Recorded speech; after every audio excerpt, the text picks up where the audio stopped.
Paz do Senhor, irmãos.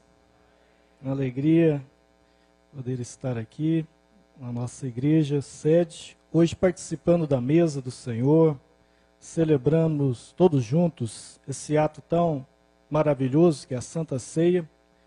E eu dou graças a Deus estarmos aqui, juntamente com parte da congregação Sigismundo Pereira, nosso coral, obreiros, irmãos, irmãs jovens que aqui estão conosco hoje, na nossa escala. Eu gostaria de ler com os irmãos um texto na Bíblia Sagrada. Geralmente ceia, a gente lê um dos textos dos evangelhos sinóticos, ou 1 Coríntios 11, mas eu gostaria de ler Evangelho de João, capítulo 13, versículo 1 em diante. Essa passagem ocorreu durante a ceia, a primeira e única ceia que Jesus celebrou com seus discípulos, pois ele faz a primeira ceia e logo em seguida é crucificado. O Evangelho de João, capítulo 13, versículo 1, diz assim: Antes da festa da Páscoa, sabendo Jesus que a sua hora de passar deste mundo para o Pai já tinha chegado, como havia amado os seus que estavam no mundo, amou-os até o fim. Durante a ceia, tendo já o diabo posto no coração de Judas Iscariotes, filho de Simão, que o traísse, Jesus, sabendo que o Pai tinha depositado nas suas mãos todas as coisas, e que havia saído de Deus e ia para Deus, levantou-se da ceia, tirou a vestimenta de cima e, tomando uma toalha, cingiu-se com ela. Depois colocou água numa bacia e começou a lavar os pés dos discípulos e a enxugá-los com a toalha que estava cingido. Aproximou-se de Simão Pedro, que lhe disse: Senhor, tu vais lavar os meus pés? Respondeu-lhe Jesus: O que eu faço não sabes agora, mas o compreenderás depois. Disse Pedro: Nunca me lavarás os pés. Respondeu-lhe Jesus: Se eu não te lavar, não tens parte comigo.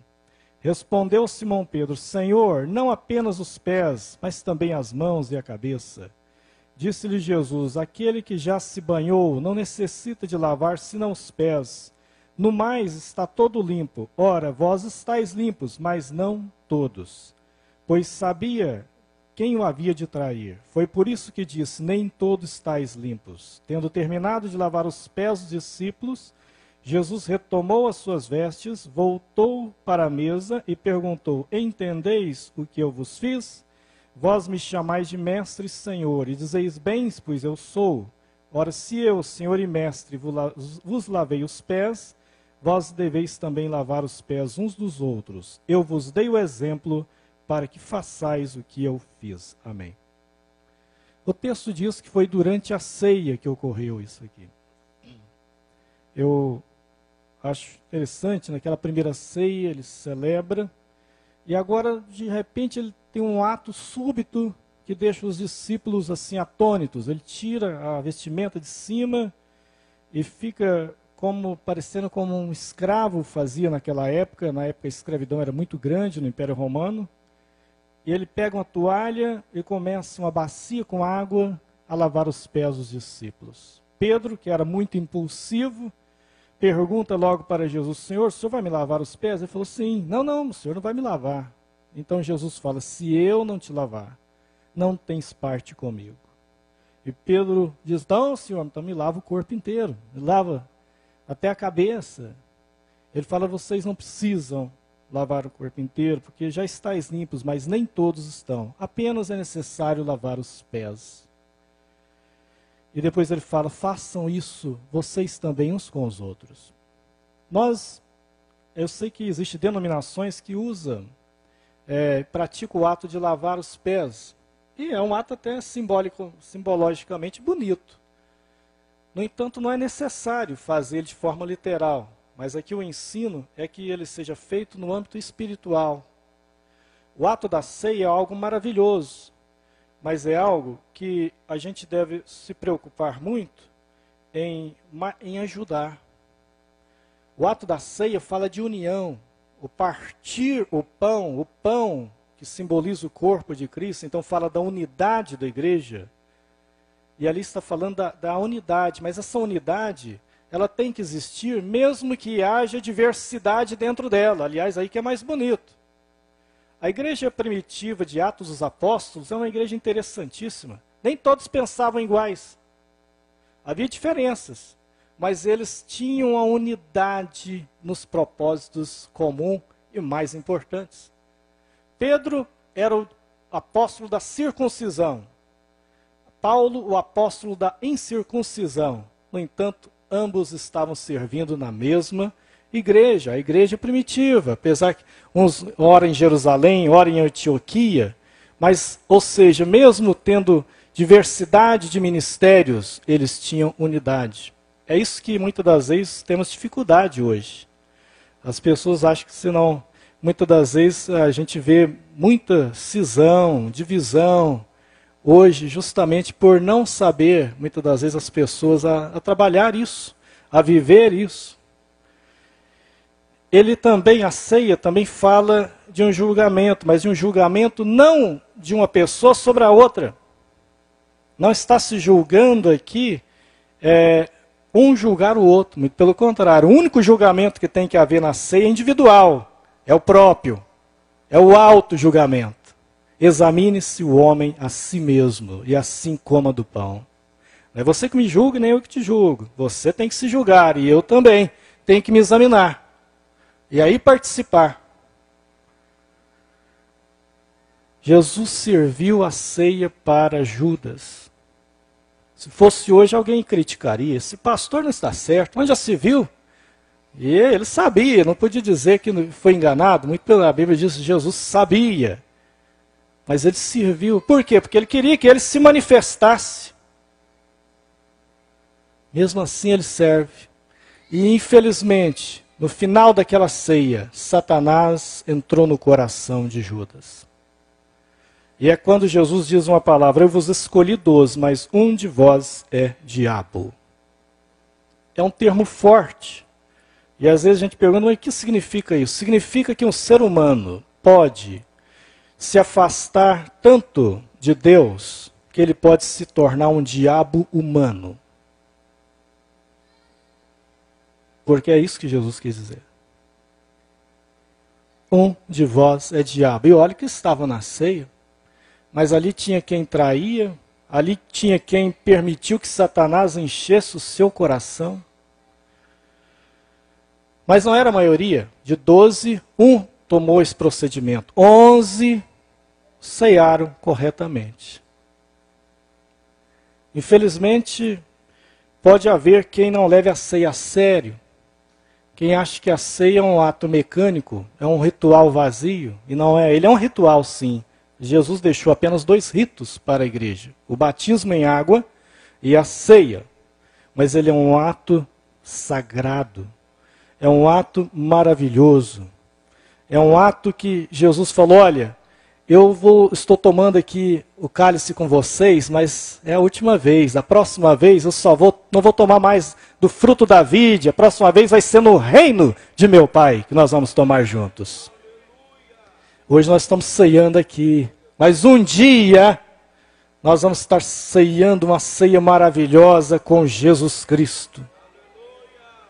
Por isso a importância, por isso não participar dela de qualquer forma. Se examinando. Tem gente que examina, mas os outros. Fulano devia participar da ceia hoje. Deixa ele com Deus. Você tem que cuidar de você. Eu tenho que cuidar de mim. Eu tenho que olhar para a minha vida. E saber se posso ou não participar. Não é dia de julgar ninguém, a não ser nós mesmos. E Deus julga a todos. O juiz dos vivos e dos mortos. Aquele que nos conhece por dentro e por fora.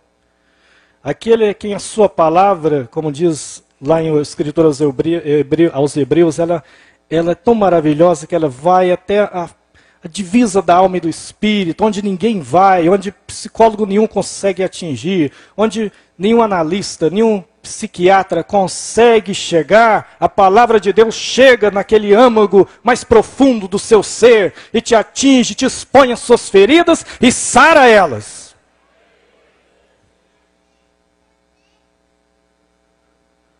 E Jesus fala: olha, A ceia também fala de certeza. E Jesus, sabendo que o Pai tinha depositado nas suas mãos todas as coisas, que havia saído de Deus e ia para Deus. O cristão tem que ter essa certeza, irmão. Como os discípulos de Jesus, temos que saber de onde somos, para onde vamos, por que estamos aqui. Nós estamos vendo uma era de pessoas completamente desesperadas, parecendo que não tem Deus na vida. Pessoas que agem com total paranoia e desespero hoje, que muitos vizinhos, colegas de trabalho, falam, se for para mim ser cristão desse jeito, esse camarada é mais desesperado que eu. Parecendo que não tem Deus na vida, que se apavora com tudo. Parece filme, a hora do espanto, tudo para ele é espanto. E onde está a esperança e a certeza no nosso coração? Viemos de Deus, voltaremos para Deus. Você é de Deus. Ainda que alguém lhe diga que não, você é de Deus. Sirva a Ele de coração. Por Deus, não por barganhas. Sirva a Deus por Deus, não pelas bênçãos de Deus.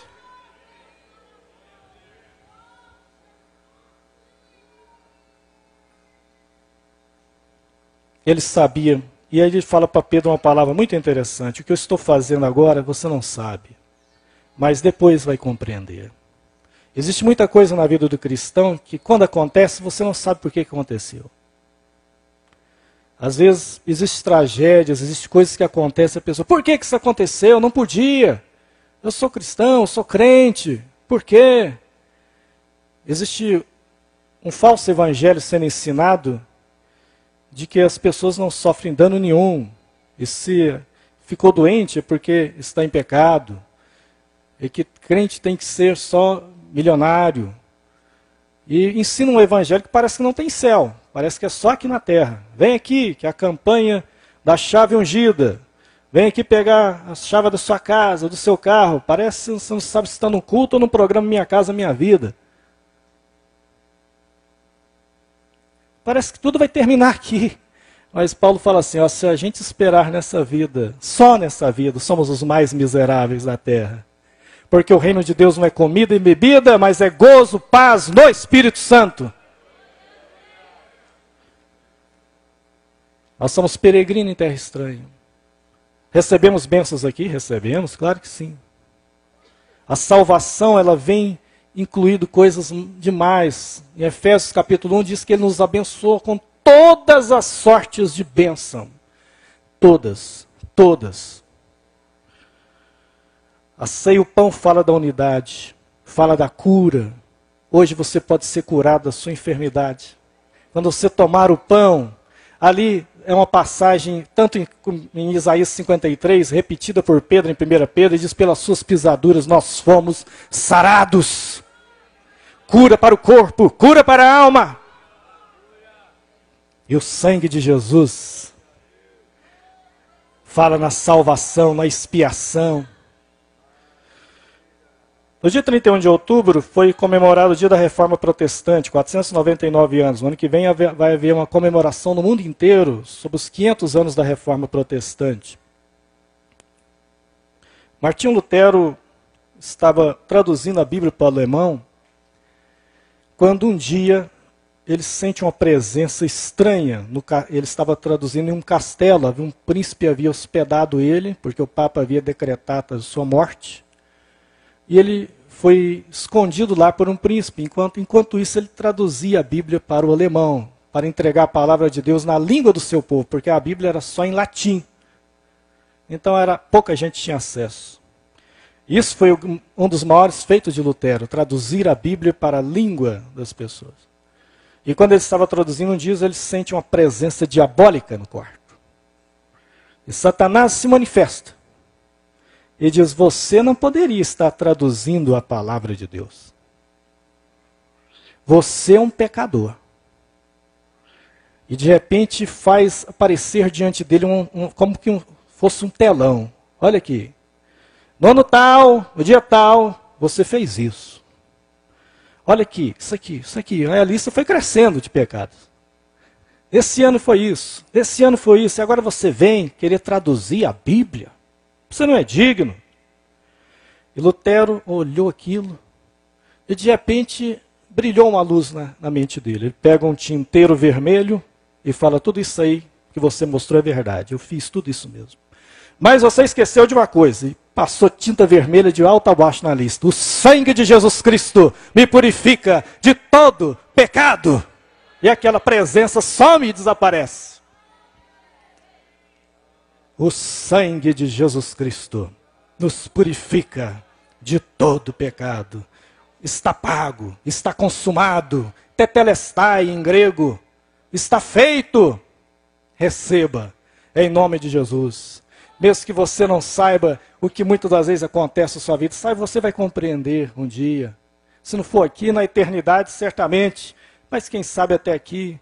Muitas das vezes vem algo que parece que é para nos destruir, mas muitas das vezes é apenas para nos instruir. Mas Paulo diz em Romanos 8:28, todas as coisas cooperam para o bem dos que amam a Deus. Todas as coisas cooperam para o bem dos que amam a Deus. O que você está fazendo hoje, você não entende agora, mas compreenderá depois. Participe da ceia com alegria, com graça, recebendo aquilo que Deus tem de melhor para nós. Que Deus os abençoe. Muito obrigado.